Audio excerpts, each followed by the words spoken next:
مشہور ریسلر خبیب، سنتا تھا میں اس کے بارے میں کہ لڑکے بتاتے تھے کہ ریسلنگ سے پہلے الحمدللہ، میں ریسلنگ دیکھتا اس لیے نہیں کہ چڑیاں پہن کے، ظاہر ہے وہ تو سطر میں داخل ہے نا، اب جتنی اللہ نے اس بیچارے کو سمجھ، مجھے نہیں پتہ یہ چڈی پہن کے لڑتا تھا یا پورے پراپر ڈریس ہوتا تھا، واللہ عالم. لیکن ایک بات بڑی خاندانی کہ اس کنٹری میں اللہ کا نام لینا، کلمہ شہادت پڑھنا، الحمدللہ کہنا، یہ جو اسلام کے شعار ہیں، اور UFC میں یعنی الٹیمیٹ فائٹنگ چیمپئن شپ نا، الٹیمیٹ فائٹنگ، یہ بہت بڑے ماہر آدمی ہیں، ان کا خبیب بھائی سے بڑے پرانے تعلقات ہیں، ان کو دیکھ لیں آپ، خبیب بھائی سے نا ان کی بہت پرانی الیکس سلام دعا ہے. الٹیمیٹ فائٹنگ چیمپئن شپ، تو اس میں 29 مقابلے جیتنا، 29، یہ میرا خیال ہے ورلڈ ریکارڈ ہے جو ہم نے سنا ہے کہ دنیا میں اب تک کوئی ایسا چیمپئن گزرا نہیں ہے، اتنا بڑا چیمپئن کہ 29 مقابلے لگاتار جیتے ہوں، اور پھر اپنی ماں کے کہنے پہ چھوڑ دیا. دیکھو جب آپ بھی ترقی کی عروج پر ہوتا ہے پھر دنیا چھوڑ دیتا ہے، کھیل نہیں چھوڑتا.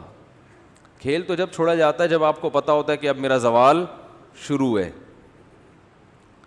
29 میچز جیتنے کے بعد صرف ماں کے کہنے پر چھوڑ دینا، اس لیے کہ ہر میچ میں اس کے والد اس کے ساتھ ہوتے تھے جنہوں نے اس کو یہ سکھایا.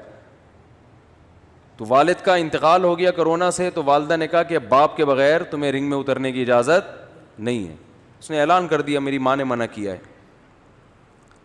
بتاؤ دنیا میں کوئی ایسا ماں کی اطاعت کرنے والا مارکیٹ میں نظر آئے گا آپ کو؟ ہیں، لیکن آپ کو یہ مسلمانوں میں نظر آئیں گے. یہ اسلام کی خوبی ہے. سعودی عرب میں کیس ہوا تھا کہ 2 بیٹوں نے ایک دوسرے کے خلاف کیس کیا. کیس تھا ماں کے خلاف، کیس یعنی ایک دوسرے کے خلاف کیس کیا ماں کے بارے میں.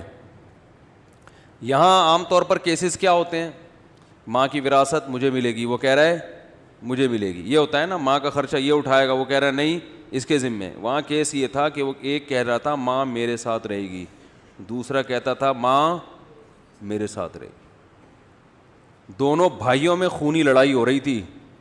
کہہ رہا تیرے باپ میں دم ہے تو اس کو لے جا کے دکھا یہاں سے. تو جس وقت یہ خبریں نشر ہوئی تھی نا، یہ 20-22 سال پرانا واقعہ ہے، اس وقت بھی میں بیان تو کرتا تھا، اس وقت تو میں نے وہ پورے اس کے حوالے دیے تھے کہ یہ BBC کی نیوز تھی یا کسی اور چینل کی، مجھے یاد نہیں ہے. ہمیں آم کھانے سے مطلب ہوتا ہے، پیڑ گننے سے نہیں. تو بڑی مشہور ہوئی تھی یہ خبر کہ 2 بیٹوں کا عدالت میں کیس ہوا ہے کہ ماں میرے پاس رہے گی، دوسرا کہتا تھا ماں میرے پاس. تو پھر عدالت نے 6 مہینے میں ماں کو ڈیوائڈ کیا، 6 مہینے تمہارے پاس، 6 مہینے تمہارے پاس. تو دیکھو مسلمانوں کا نا، اسلام کا بڑا خراب امیج دنیا کو دکھایا جاتا ہے. یہ عورتوں پہ تیزاب پھینکتے ہیں. کوئی ایک آدھ واقعہ کہیں کسی گاؤں دیہات میں ہو گیا ہوگا تو ویمن رائٹس کی جو تنظیمیں ہیں وہ پیش کرتی ہیں یہاں عورتوں کے حقوق پامال کیے جاتے ہیں. عورت میں سب سے پہلے ماں ہے یا نہیں ہے؟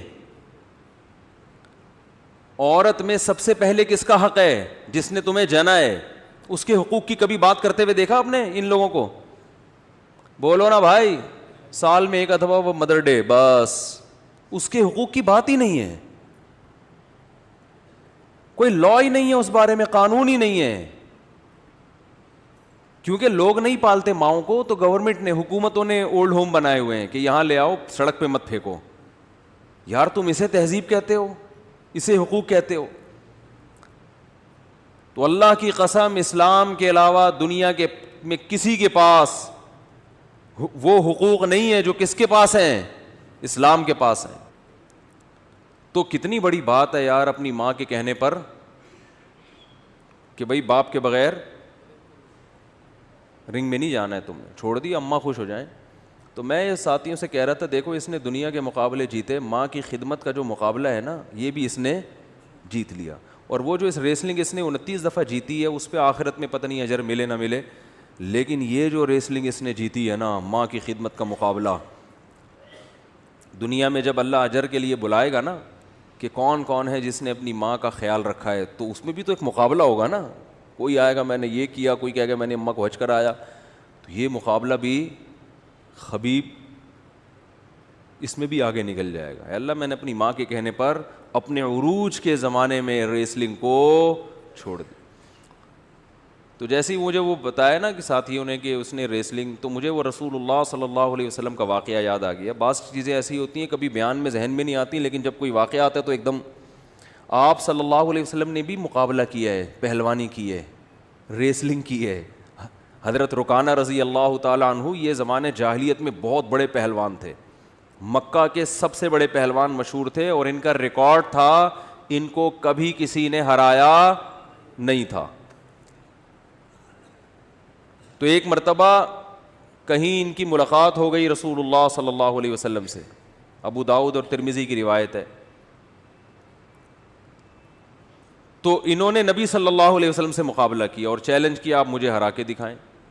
آپ صلی اللہ علیہ وسلم نے ان کو پچھاڑ دیا، لڑائی ہوئی ہے اور ان کو پچھاڑ دیا.